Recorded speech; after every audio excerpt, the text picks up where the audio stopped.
Ya pemirsa, seorang caleg yang gagal meraup banyak suara menutup jalan di warga di Sika, Nusa Tenggara Timur dengan pagar berduri. Di mana tindakan sang caleg pun ini memantik kemarahan warga hingga berujung ricuh.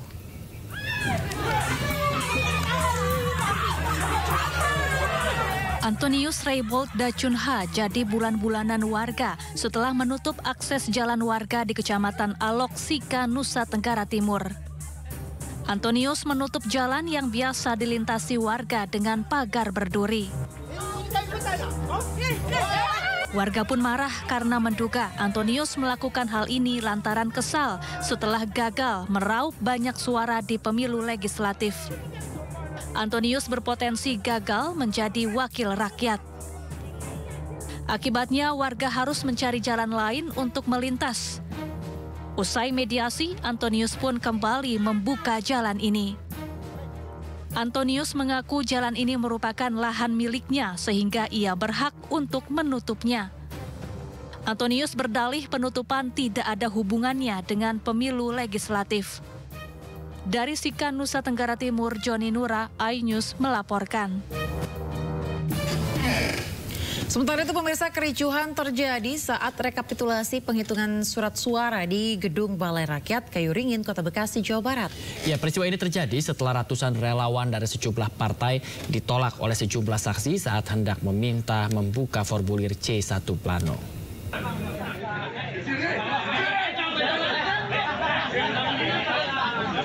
Ratusan relawan caleg dari sejumlah partai terlibat kericuhan dengan sejumlah saksi saat rekapitulasi penghitungan surat suara di Gedung Balai Rakyat, Kelurahan Kayuringin, Kecamatan Bekasi Selatan, Kota Bekasi, Jawa Barat.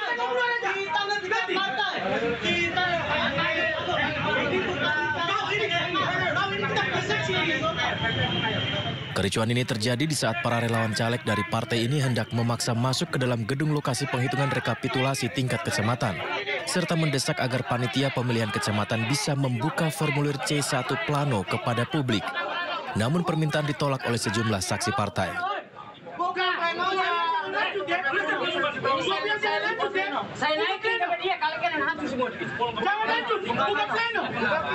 Dasar penolakannya kan ditanya bagaimana pendapat dari saksi-saksi.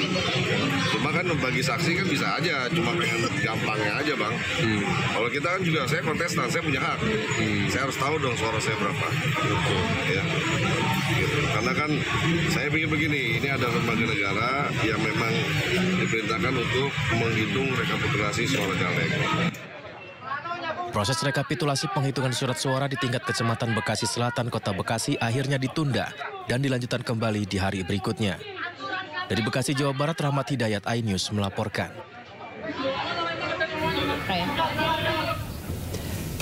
Ya pemirsa, persoalan aplikasi penghitungan rekapitulasi suara Sirekap KPU RI seakan tidak ada habisnya. Kali ini di aplikasi Sirekap form C1 atau C hasil ini milik salah satu partai tertutup atau diduga hilang.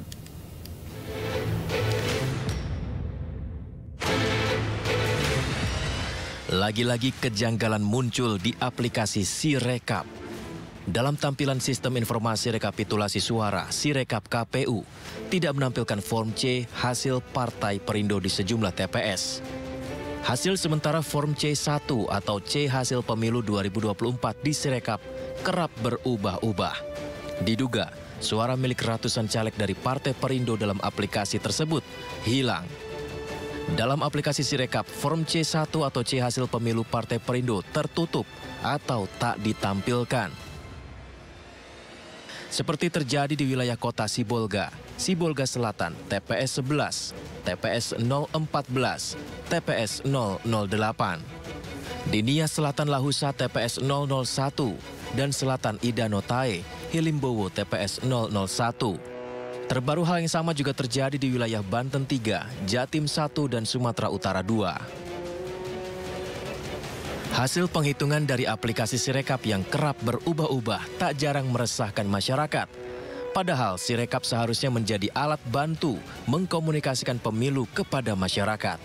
Tim Liputan iNews melaporkan.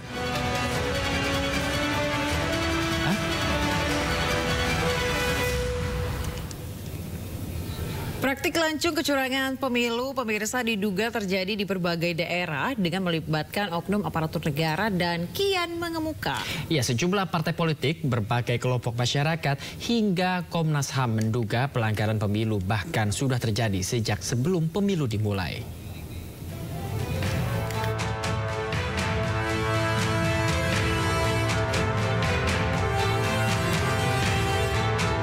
Komnas HAM menyatakan ada belasan aparatur negara di berbagai daerah yang diduga tidak netral dalam pemilu 2024. Pertama, ada 12 kepala desa di Kecamatan Buduran, Kabupaten Sidoarjo, Jawa Timur yang menyatakan dukungan ke salah satu peserta pemilu.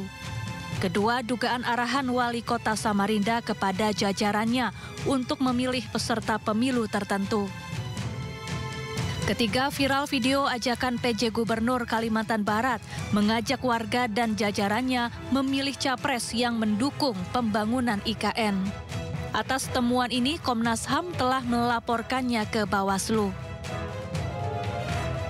Sementara itu, organisasi Jaga Pemilu menemukan setidaknya 8 bentuk pelanggaran dalam pemilu. 3 jenis diantaranya masuk kategori pelanggaran besar, yakni penggelembungan suara salah satu paslon, larangan untuk tidak boleh mencoblos, dan salah input data di aplikasi Sirekap milik KPU. Jaga Pemilu juga menyoroti sejumlah masalah yang muncul sejak sebelum pemilu berlangsung. Kita melihat bahwa kecurangan itu tidak hanya terjadi pada hari H. Dalam pemilu 2024 justru kecurangan itu berlangsung secara, karena sekarang bahasanya TSM kan, terstruktur, sistematik, masif sebelum hari H. Kita nggak perlu menarik jauh sampai ke MK, itu nanti pembahasan di bidang lain, pembicara lain mungkin akan menyinggung itu dan kita sudah banyak membahas itu. Tapi dari riset kami seminggu sebelum pemilu saja kita sudah melihat bagaimana otoritas lingkungan terlibat, bagaimana lurah, kepala desa, RT, RW, itu juga aparat kepolisian itu terlibat untuk memenangkan paslon tertentu. Sejumlah kelompok masyarakat juga turun ke jalan dan berunjuk rasa di depan gedung KPU. Mereka menolak kecurangan pemilu hingga mempertanyakan penghitungan suara di aplikasi Sirekap KPU yang dinilai mengandung kejanggalan. Sementara itu, koalisi parpol pengusung Capres Ganjar Pranowo dan koalisi parpol pengusung Capres Anies Baswedan kompak berencana menggulirkan hak angket di DPR. Hak angket adalah salah satu hak yang dimiliki DPR untuk menyelidiki pelaksanaan undang-undang atau kebijakan pemerintah yang menyangkut hal penting, strategis, dan berdampak besar bagi bangsa, negara, dan rakyat. Hak angket diharapkan bakal membuktikan dugaan kecurangan pemilu.